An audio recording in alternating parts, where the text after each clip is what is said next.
Hello, and welcome to News Take. My name is David Shaver, and I'm the president and CEO of the News Media Alliance. Recently, it's become clear that we're reaching a real inflection point. I always call it a bend in the river when it comes to technology, particularly around advertising and content delivery. And I think it's always a good time to re-examine where we are, how we got here, and where we might go. In particular, search engine algorithms have shaped the online publishing ecosystem for years, and often in ways people don't understand.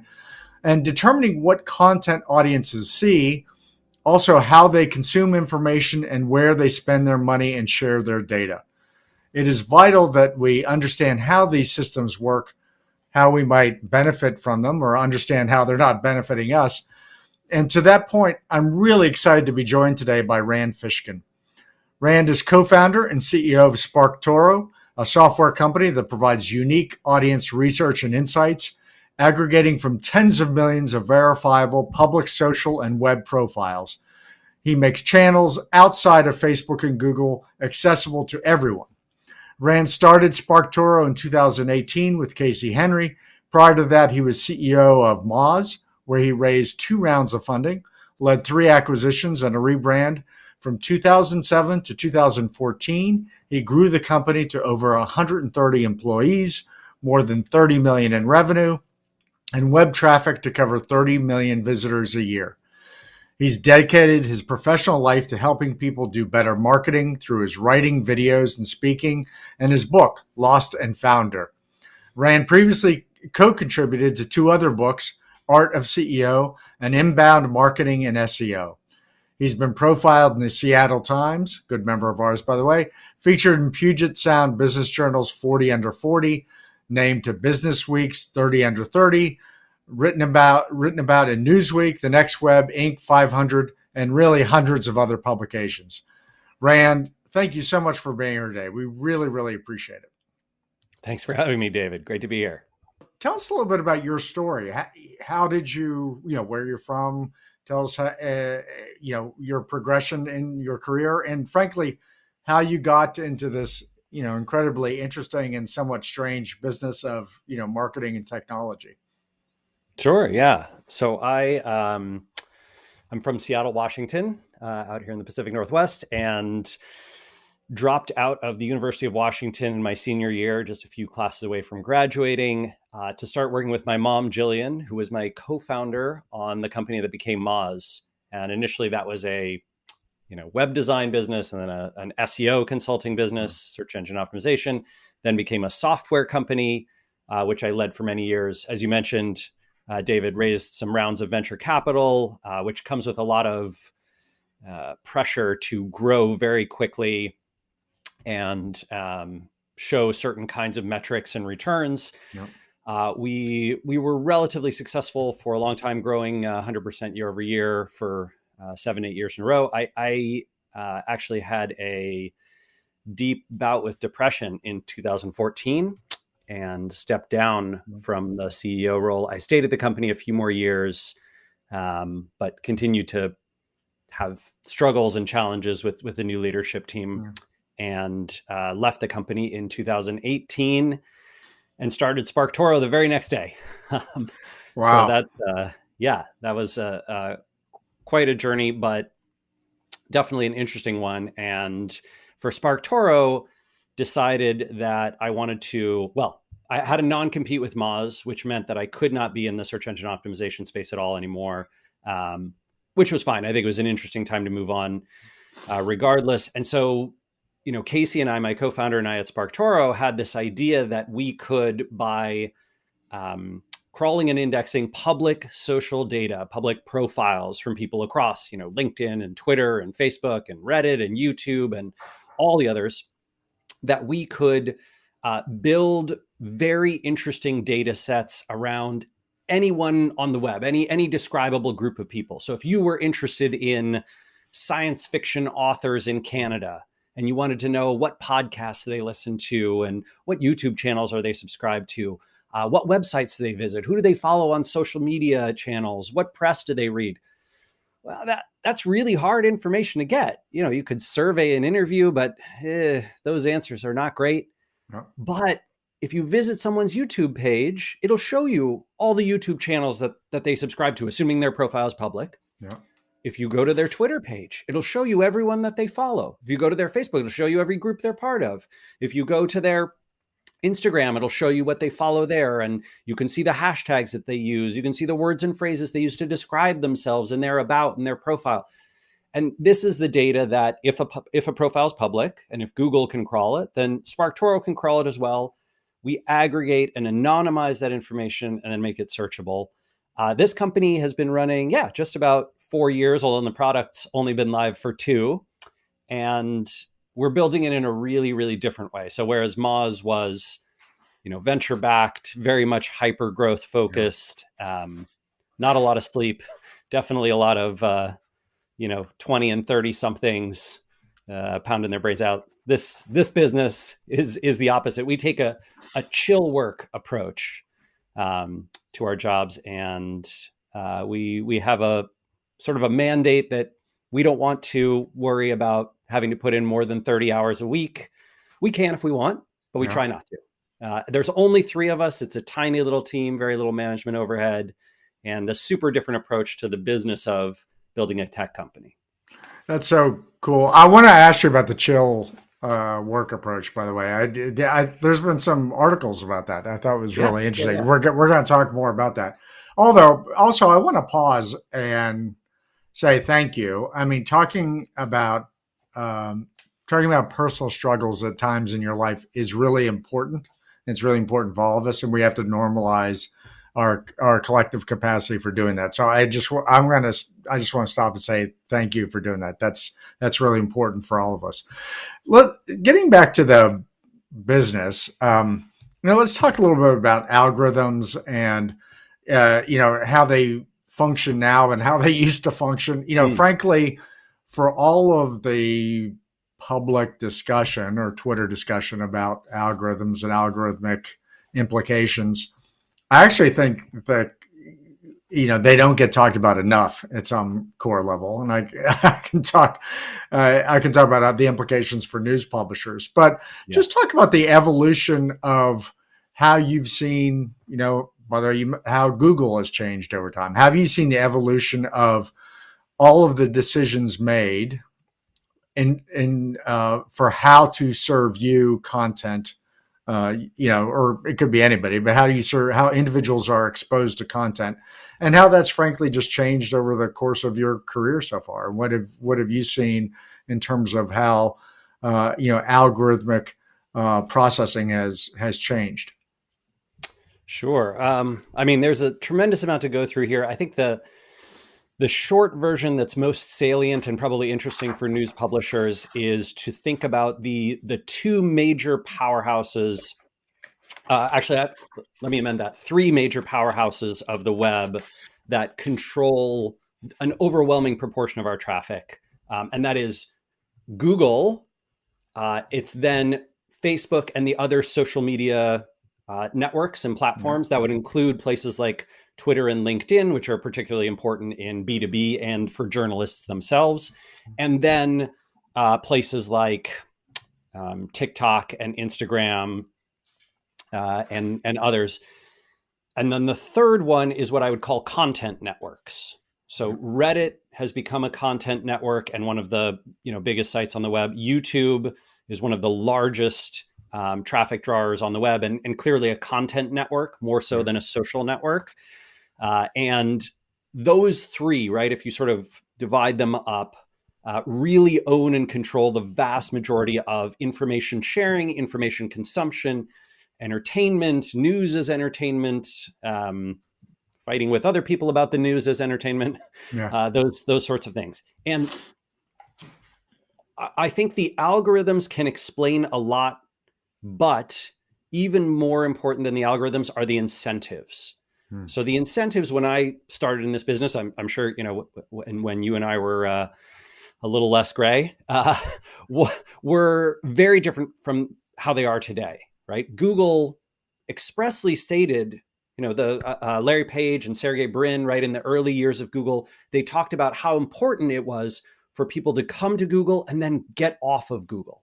to go away to other websites. That was their whole goal. They said, we're not like, AOL. We're not like Yahoo. We're not trying to keep you on Google. We're trying to send people to the websites that deliver quality information, that answer the search queries that they have. and I did some interesting How'd that research. go? Yeah, I did some interesting research a few years ago, David, that received actually a lot of attention in a tremendous number of publications, got cited by Congress and covered in every major press you can imagine. Cited by us, by the way. Yeah. And that was around what I've termed zero-click searches. Mm-hmm. So zero-click searches are essentially when you search on Google and you get a piece of information back from Google that does not take you anywhere on the open web. It keeps you inside of Google's user interface and inside their search engine and answers your query. As a user of Google, I think it's very hard to argue this is anything but, wow, that's really fast and awesome, and I love it. It's just kind of great. I can search for weather in Ballard and Google tells me what the weather is going to be. I don't have to click on anybody's website. I don't have to see any ads. I don't have to accept any cookies, anything like that. I can search for color picker and Google will show me a built-in color picker. I can be in the backseat of my brother-in-law's car with my nephews and search for animal sounds and Google will play me all sorts of animal sounds. It's just, I never have to leave Google. And this has been something that Google's been investing in very, very significantly over the past 10 years. This zero-click searches thing has grown so significantly that in 2020, the last time I did this research, 2/3 of all searches that started on Google across mobile and desktop ended without a click. No, those searchers, 2/3 of those searchers never clicked on any other result, which is pretty incredible and also very concerning, right? If you are a news publisher, you might have gotten, millions of visits in the past from people searching for actors' names or searching for particular people who are in the news. How old is Barack Obama? Right. Now Google gives you a little snippet that Google doesn't editorially create that content. They have no one who works there who answers all these queries. They don't have any journalists or content creators. They scrape your content and put it into their search engine as an instant answer. And they do this by aggregating lots of people so that, they'll visit Wikipedia and the New York Times and the Wall Street Journal and, 1,500 other publications that they like and trust. And then they'll aggregate, it looks like this all says that Barack Obama was born in this particular year. So we can basically source that data algorithmically and then show it to the user collectively. And they do this across, healthcare information. They do it across weather. They do it across sports scores, you name it. This has a parallel in the social media universe, which I'm sure you can think of, right? In the early years of Facebook drove so much traffic to news sites, right? Journalists were constantly thinking, okay, how do I put together, something that's sort of clickbaity that can drive traffic from Facebook? I mean, BuzzFeed essentially built its entire business on driving traffic from Facebook. Yep. Twitter was part of this as well. LinkedIn could be part of this, especially if you were in B2B. Reddit was part of this. Dig, which fell apart, of course, was part of this. And dozens of other platforms. And today, every one of those, Instagram, LinkedIn, Reddit, TikTok, Twitter, Facebook, you name it, their algorithms all promote and are biased toward content that will keep you on the network, right? Because that's how they earn their money. They earn their money through keeping people, not sending them out. And this is why so much of the web's activity is now concentrated in about a dozen places. Yeah, it's so interesting. One of the ridiculous arguments of many that I get into is there's this easy, really kind of old assumption that what we're really fighting about is ad dollars, right? That we used to have a lot of ad dollars and Google and Facebook now have the ad dollars and we somehow want that back, right? And I've By the way, I've never once made that argument, and I think it's a kind of absurd argument that they would ever make it. Our big complaint is really along the lines of what you described, which is we create professional, high quality content, which, by the way, is expensive. There's no way to make it cheap. It is by its nature expensive. Also, I mean, the cheap way is to steal it from you. yeah, exactly. And It Google's also, great at that. our content also has this little side benefit of maintaining democracy, which is, I think, a plus. Little side benefit. Yeah, but I mean, TikTok's not particularly interested in that, but yeah, okay. well, we're going to talk about TikTok. But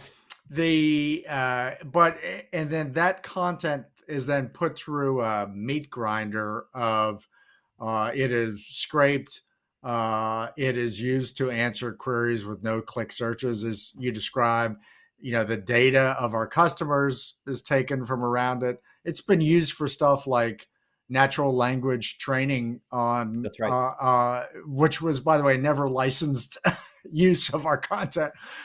It is used. It is this valuable input that is then put through a meat grinder. A lot of value is extracted that doesn't come back to us. And interestingly, to the point you described, the argument we always get from Google is, oh, but we're sending you all this traffic. And really what you kind of describe is also, yeah, but that doesn't note all the traffic we would have gotten, but we don't anymore. So, I like to describe this. I for a long time, for several years, I gave a presentation called the Trojan horsing of the web. Yeah. And this was essentially Facebook and Google primarily, but some other providers as well, using the argument of, we'll send you lots of traffic if you let us crawl and index your content, and you sort of, buy into all of our systems, and you adopt our protocols, and you agree to be part of our systems. And that was a great deal for a lot of people in the early parts of the web. And then it became a Trojan horse and a prisoner's dilemma. Yeah. Because today, Google says, well, would you like the table scraps that we're willing to feed you, or would you prefer that those go to your competitors? Yeah. Because that's all that we're offering anymore. And we already are, I think they're the second largest lobbying organization in the United States. They were successfully able to shut down the recent Klobuchar, initiative to regulate big tech and to prevent them from self-preferencing behaviors, which was an incredibly impressive campaign, right? So most of the Senate, including the Republicans, right? Republicans and Democrats alike supported it, and Google managed to tank it anyway with just some smart payments to the right people's children and that kind of thing. So we sort of live in this world where Google and Facebook's power is very difficult to regulate. And because of the deals that they made in the early parts of the web, right? Don't regulate us, let us crawl and index information, we'll send you traffic. And then not realizing, I think, what the long term looked like, every publisher bought into this. And of course, the competitive landscape meant that no one was really able to opt out of that successfully. Yeah, that's a whole nother podcast where I can talk to you about the sort of wall of advocacy that Google in particular, but the other, Facebook as well, create to make it seem like it's coming from a lot of places, and it's coming from one place. But let's talk about then, let's pivot to your business a little bit. How do you help people with this dilemma? First of all, I know full well the news publisher sets of issues, but maybe talk for a minute about other kinds of businesses that suffer in this world. Sure. You've noted a couple of them, and then what do you do to help them with it, or what are strategies they can use to try to address it? Yeah, so I think the core value proposition of SparkToro itself is gain a deep understanding of any online audience in just a few minutes, right? So whereas before we saw some very clever marketing agencies and in-house marketing and market research teams who would try and understand a group of people online. Like, let's say that, you and I, David, we started a publishing company in the RVing world, right? So we said, oh gosh, there's not a lot of people servicing the RV community in this sorts of ways, and maybe everyone who's in that space is serving a much older demographic. Let's take a look at all the the young and middle-aged folks who are in RV world, and we're going to try and create a great publication for them. I don't know anything about RVing. I don't know if you do, but No. it's just, it's a black box to me. So I think very reasonably a good thing for us to do would be to survey and interview a lot of folks and try and get some understanding of the behaviors and interests and all those kinds of things. But also we would want to validate that at scale. What I'd really love to do is, go visit 10,000 profiles of people who are deeply interested in RVing, and they tweet about it and they post about it on Facebook, and they're part of the Go RVing subreddit and all that kind of stuff. But it is absolutely unfeasible to visit all of those, follow all those people, learn from them, aggregate all their information together. You need software to do that, right? Mm-hmm. So we could build a crawler to go crawl them all, and then pull out every word that they use, and then see how many times they talk about this topic or that topic. And this is where SparkToro is really helpful, right? Because I can just search for my audience frequently talks about RVs, or my audience follows the subreddit Go RVing. And then boom, okay, here's 58,000 people who are subscribed to the subreddit Go RVing. And here's what else they visit on the web. And here's the YouTube channels they subscribe to and the podcast that they're into. Hey, we could sponsor that podcast. You and I should be guests on that podcast. If we could be guests on that podcast, we could probably bring a lot of people from the RV world into our world. And turns out lots of people in RVing listen to podcasts because they're on the road, right? Yeah. What else are you going to do while you're driving? And all of this kind of information, where to do your marketing, how to reach your audience, what messages resonate with them, who's having success, what types of content they're talking about and topics. All of that is incredibly helpful, because the only alternative, and the alternative that 90% of ad dollars go to right now, is Facebook and Google, or if you're in e-commerce, Amazon, right? You just throw money at those channels and you let them sort out all the targeting for you. You say, Facebook, go find me people who are interested in RVing. And then Facebook essentially, and Google as well, and Amazon, their entire goal is to say, all right, this customer is worth $1 to you. We're going to charge you 99.5 cents to get that, right? Just enough to keep you alive, right? It's just a drip of water. Yeah, enough to keep you alive. Or if you're, venture-backed, investor-backed, let's charge you $2 because you can afford to lose money on this for a long time. and in many sectors, you do see that, right? There's a negative return on ad spend, but because those companies are incentivized by growth, not profitability, this is true in public market companies too, they'll pay, right? They'll overpay to get those. My other argument, which I think is extremely frustrating, and any of your listeners who've done digital advertising have surely encountered this, is Google and Facebook are happy to take credit for a lot of sales that would have happened anyway. Oh, yeah. Yep. So that incrementality is really tough. So basically, my position is, how do we help marketers find the sources of influence that their audience pays attention to outside of these big ecosystems? Because we think that's not only good for the advertiser, it's good for the publisher too. Yep. If you've built a great audience, you should have people coming to you who want to reach that audience. You shouldn't have to participate in Google's extremely low payout advertising network, or Facebook's, or, put all your content on TikTok for free. Those mechanisms for driving revenue, we think, are fundamentally biased and unfair. By the way, can we do a little segue on TikTok? I just like your reactions and how you think about their sort of role in the ecosystem. So a couple of things. I mean, one of the things clear is they're taking a huge amount of attention, right? They're, minutes per day. If you're in an attention business, they're taking a big slice of the pie. And also interesting, if you look at it from an algorithm SEO perspective, first of all, it's all algorithm. It is a pure algorithm product that seems difficult to influence in some way. There was a Charlie Warsaw piece this week where they were talking about how, it's not clear how influencers progress on TikTok, because influencers on YouTube have a pretty clear path to grow a big audience, and then sometimes they can even export that audience to other places if you want to go find them there. Yeah. Whereas it's not clear as influencers get more popular, what might TikTok do with the algorithm to sort of keep that in a kind of precarious position. And I have no idea whether they do that or not. One of the things we all know is we have no idea at all as to essentially how that algorithm works. How are you thinking about TikTok as a now growing place of human attention? And what does that mean for your clients or anybody who you deal with, who does it well, who doesn't do it well, or risk of benefits?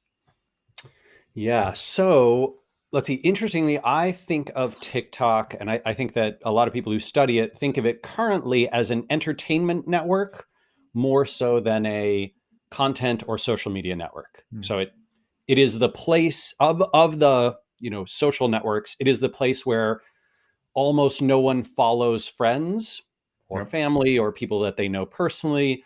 Almost everything that you're shown, almost everything that people end up following and subscribing to is almost exclusively for entertainment and or information around a personal passion, hobby, lifestyle, Yep.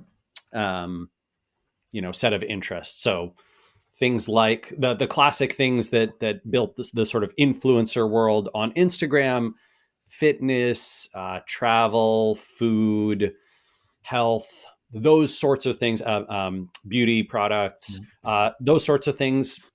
Those build audiences on TikTok and they get a lot of attention. Outside of those, much less so. Yeah. TikTok also, to your point, I think you nailed it exactly, David, right? They have built a system whereby it is both difficult to earn and grow an audience, and earning and growing subscribers does not mean that your content will be seen by them. Yeah. In fact, TikTok, more so than any other network, has a low correlation between number of subscribers that you have and quantity of engagement that you get from those subscribers. Interesting.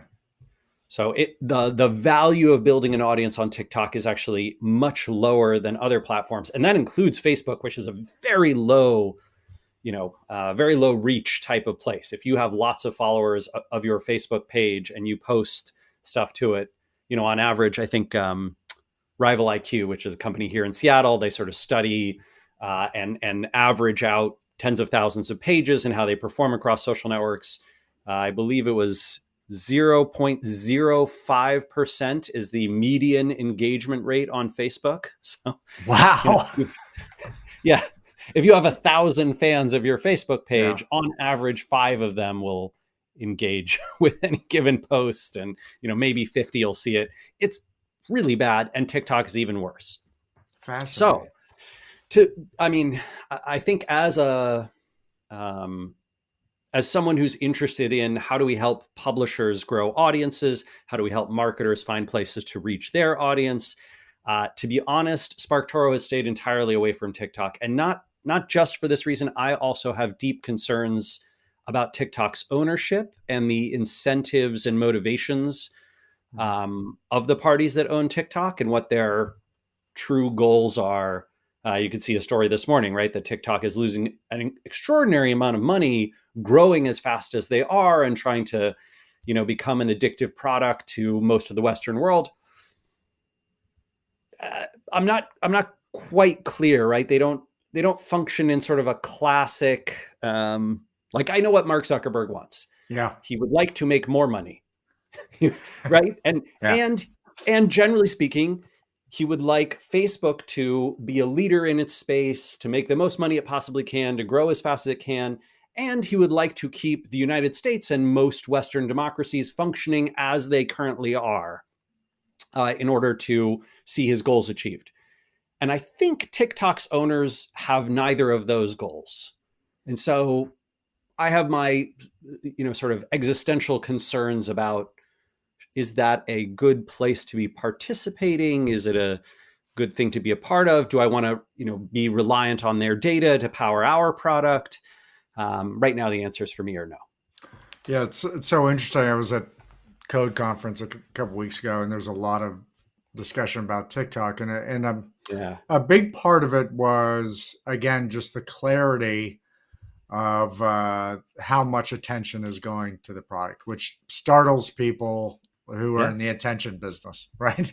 you know, I mean, uh, what's interesting is TikTok right now looks like it is cannibalizing Netflix, yeah. Amazon, Disney Plus, Hulu, far more than it's cannibalizing Instagram, LinkedIn, Twitter, Reddit, YouTube. So it really is replacing, I think, for a lot of people, especially a lot of people under 30 and growing in the 30 Yeah. to 50 demographic as well. It's replacing entertainment time, right? Instead of, hey, let's watch the latest show on TV. Let's see how, Better Call Saul is going. Let's just watch 50, 20-second long videos on TikTok. Yeah, and there's I have to tell you there was we going back in the past there was probably I don't know 2015 2016 when all of a sudden there was a lot of clarity that essentially all digital advertising growth was going to Google and Facebook. This is when the Yeah. duopoly term that they hate was framed, right? Everybody was thought, whoa, internet advertising supported, yay. And then there was sort of a moment of clarity where people were like, oh, no, it's not everybody gets to win, right? Just a couple people get to win. And there seems to be this moment of clarity now with just what you described, the attention draw, the gravity well from TikTok that I think is startling to people. And then underlying that is again sort of trying to understand the financial business decisions. Evan Spiegel talked about this a lot about the spend that went into acquiring those initial users, and then the advantages that gives you in terms of data and behavior and embedding Yep. is just it that part is kind of startling, right? So all of a sudden you're getting a lot of kind of serious anxiety because part of it is people didn't see it coming, right? And what does that mean if they didn't see it coming? So good. I want to get to the chill work here at the end, but I got one other question for you in this space that I think we have to get to, which is privacy, ATT, third party cookie deprecation. Um, we're assuming, and I think most of us are assuming, we're moving towards worlds in which third party data is much more constrained.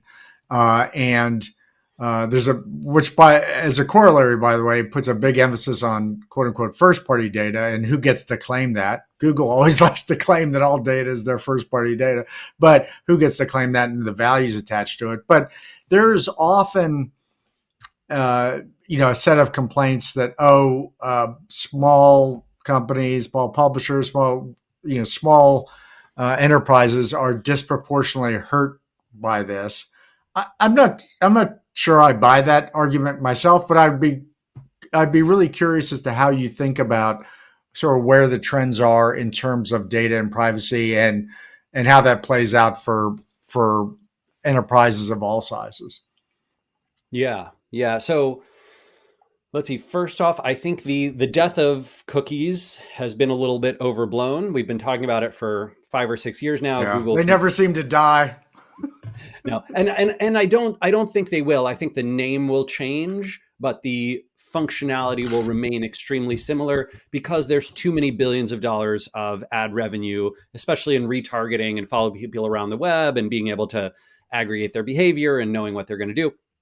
That is too valuable to the people who currently own and control the web, the duopoly, triopoly of Google, Facebook, Amazon.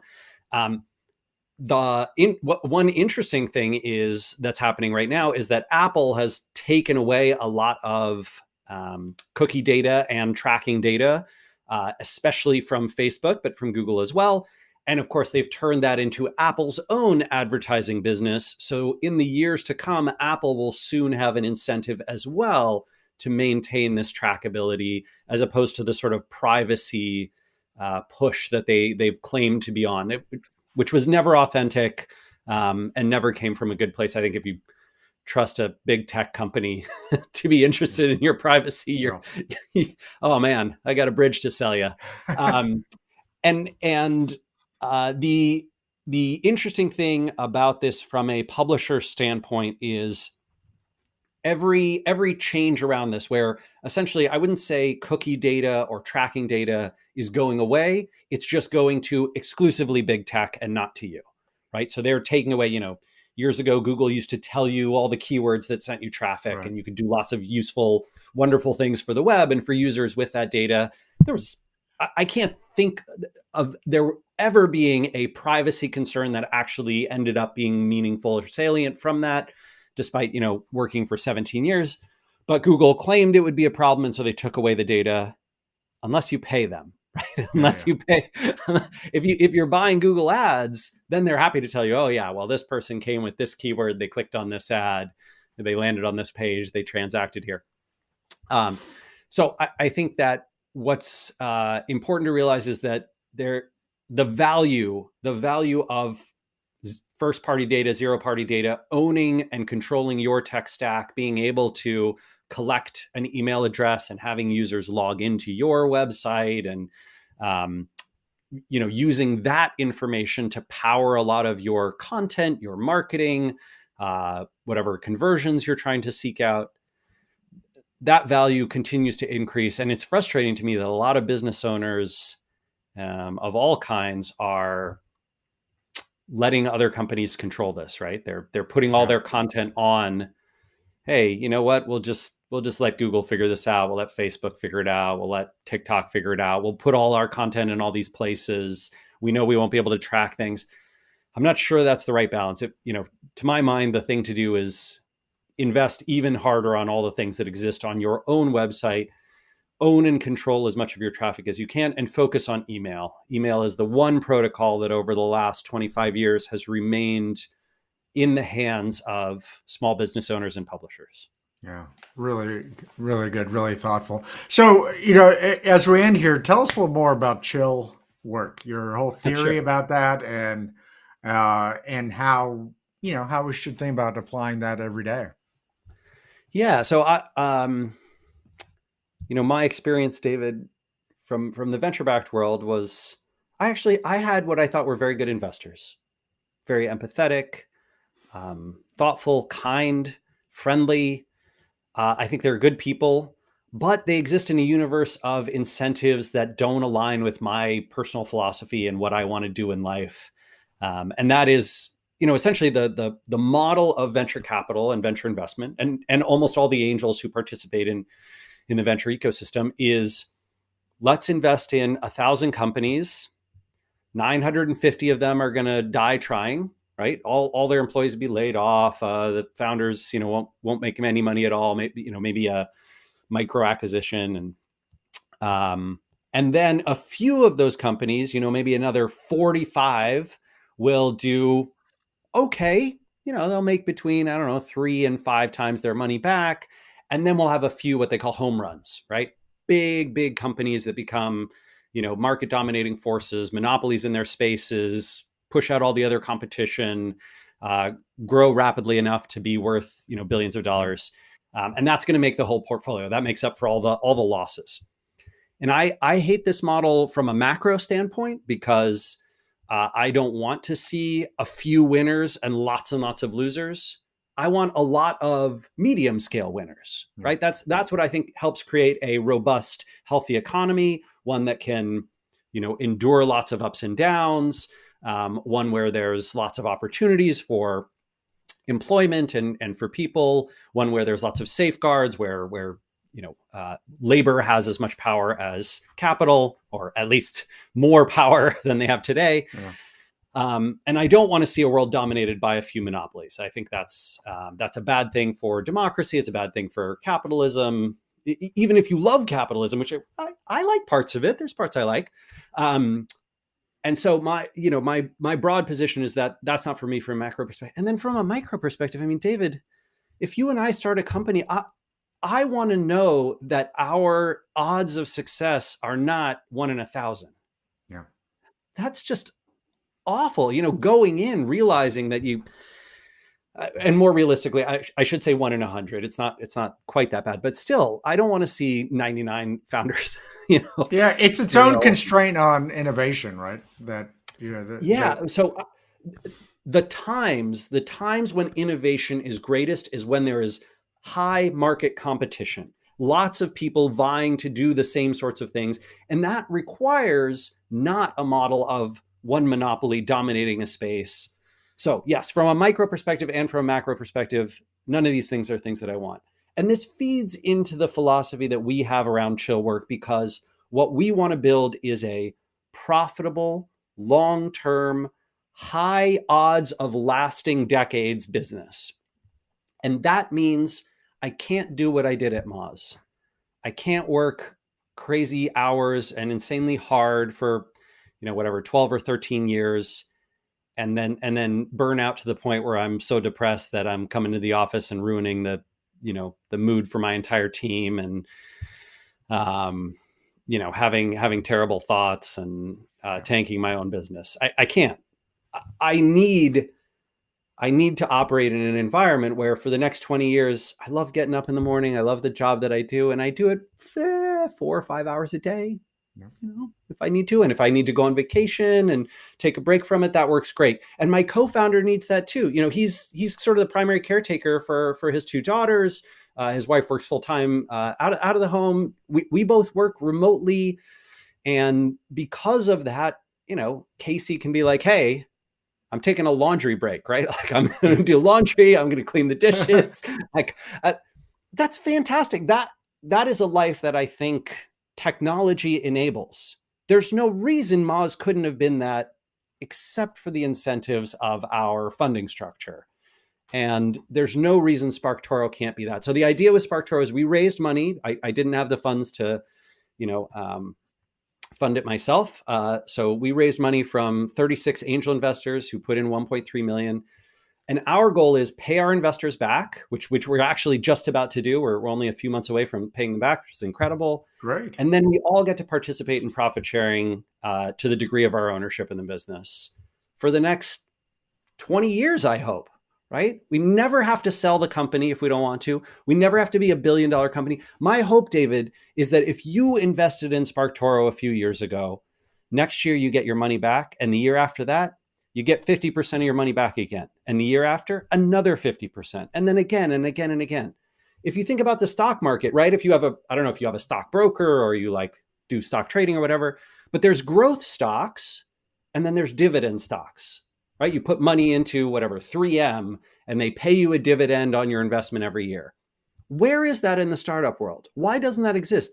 You can build a profitable tech company. It should exist. And so what I hope with SparkToro is that we're carving a path through this sort of weird forest of startups that lets people follow and say, gosh, maybe I don't need to work that hard. I just need to design my business intelligently to be able to support the life that I want and be profitable for a long time. And I can still be a great investment for the right kind of investor. That's sort of great. And what a great way to end. Rand, thank you so much. I really can't thank you enough. It's been a great conversation, and we're definitely going to have you back. I very much appreciate it.